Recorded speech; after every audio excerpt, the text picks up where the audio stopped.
Central Europe, northern Lower Saxony. Spring work in a heather skep apiary.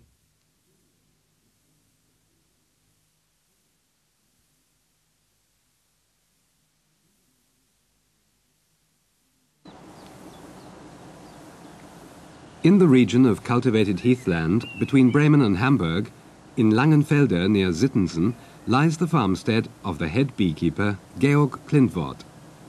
His speciality is skep beekeeping.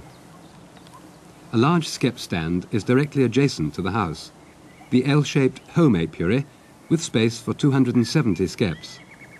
This is where the majority of the standing stocks spend the winter. Its orientation to the east and the south provides them with a maximum of sunshine. During the winter, the entrances of the skeps are shaded from the sun to prevent the bees being tempted out too early in the year. In March, if the weather promises to stay warm, the beekeepers remove the sunshades. Now it is time for the cleansing flight, during which the bees rid themselves of the excreta from their winter feed. The large-scale beekeeper also needs several big outstands for his 700 winter stocks. They are located on the periphery of the cultivated land, close to the virgin moorland with its sprinkling of birch, alder and willow trees. Closest to the farm is the outstand near Marschhorst. Its rectangular closed construction provides the skeps with a maximum of protection against wind and weather. Many of the beekeepers' seasonal tasks are performed in this rectangular space.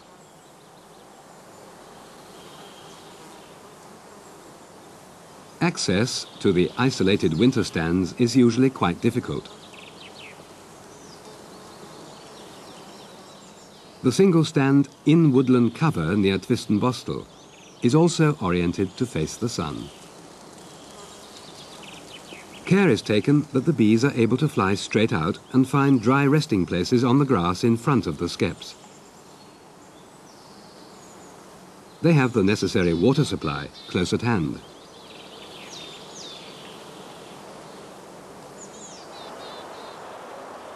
The first spring feeding is provided by hazel, willow and alder close to the winter stands. At this third large winter stand near Alpershausen, in the warm sun, the bees are now busily collecting pollen and water to help build up the brood nest.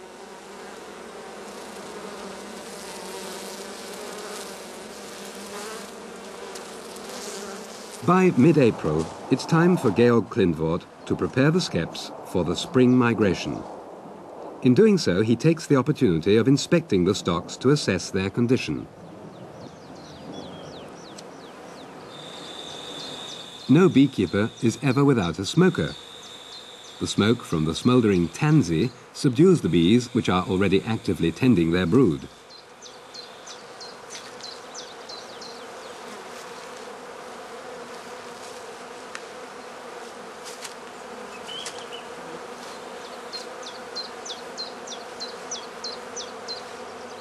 Covering cloths made from gauze or curtain netting are used to seal off the mouth of the skep during transport.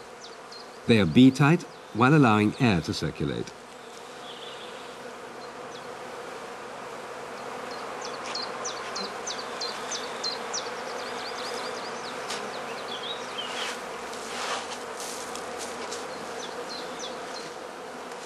The entrances stay open until evening to allow the bees to forage freely.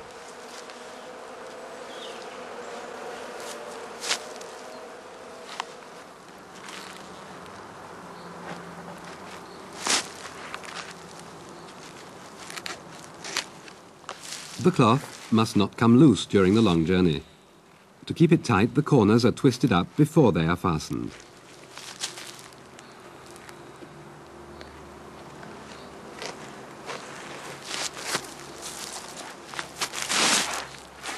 On the shelves, beneath each skep, wax covers gnawed off the food cells and dead bees have been collecting throughout the winter. To the beekeeper, this debris is an indicator of the remaining food supplies in the skep and the population of the stock.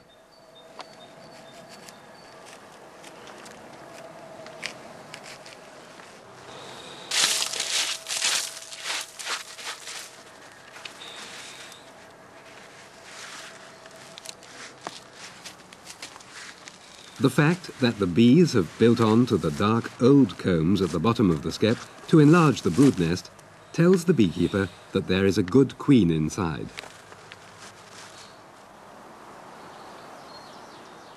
While inspecting and preparing his stocks, the beekeeper is assisted by another beekeeper and an apprentice.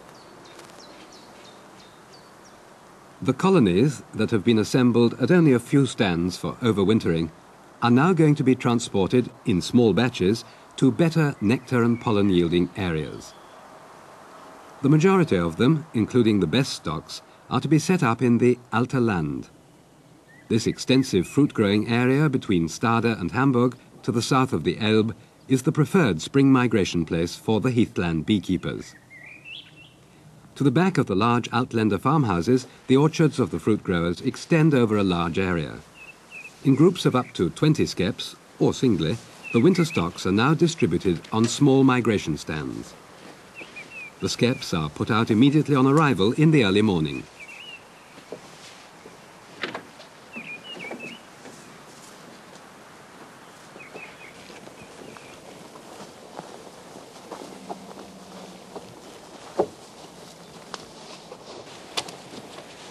Before continuing his journey to the next migration stand, the beekeeper opens the flight entrance, which has been stuffed with moss or grass for transportation.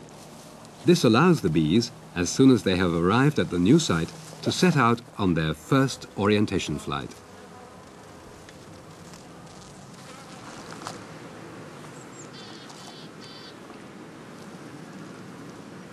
The same day, a portion of sugar candy is placed under each skep as bee food.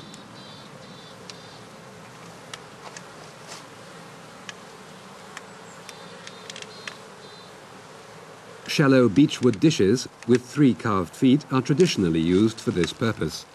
The feet prevent the bees from gluing the dishes to the shelf with propolis and wax.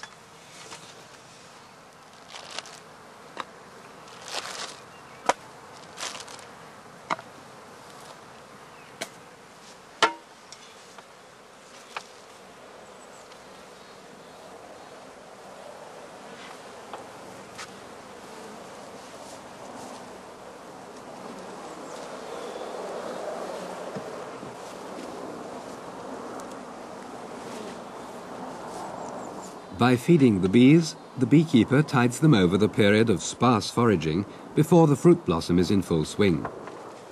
He prevents the stocks from being delayed in their early spring development. If food were in short supply, the bees would build fewer brood cells and thus interfere with the queen's egg-laying activity.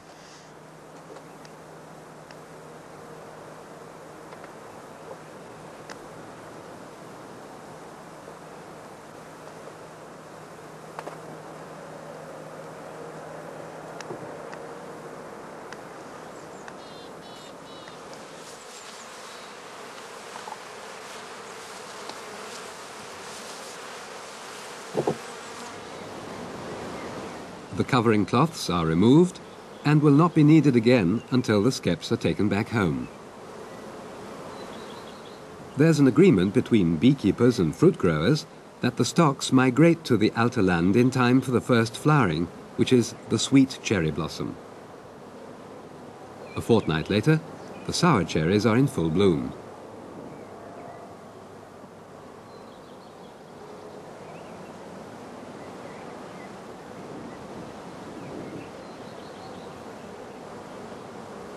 Pollen is collected into the pollen baskets on the bees' hind legs.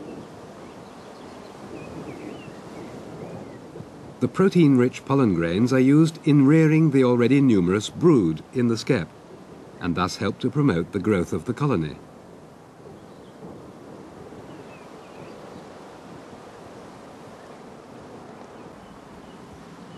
The sugary nectar yielded by the blossoms is the source of energy for the bees in the skep.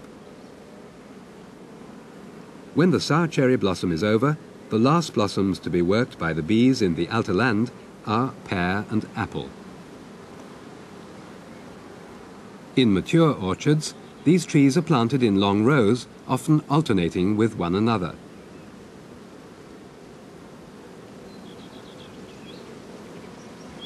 The small migration stands are distributed all over the orchard area. The fruit growers are keen to get the trees pollinated as thoroughly as possible.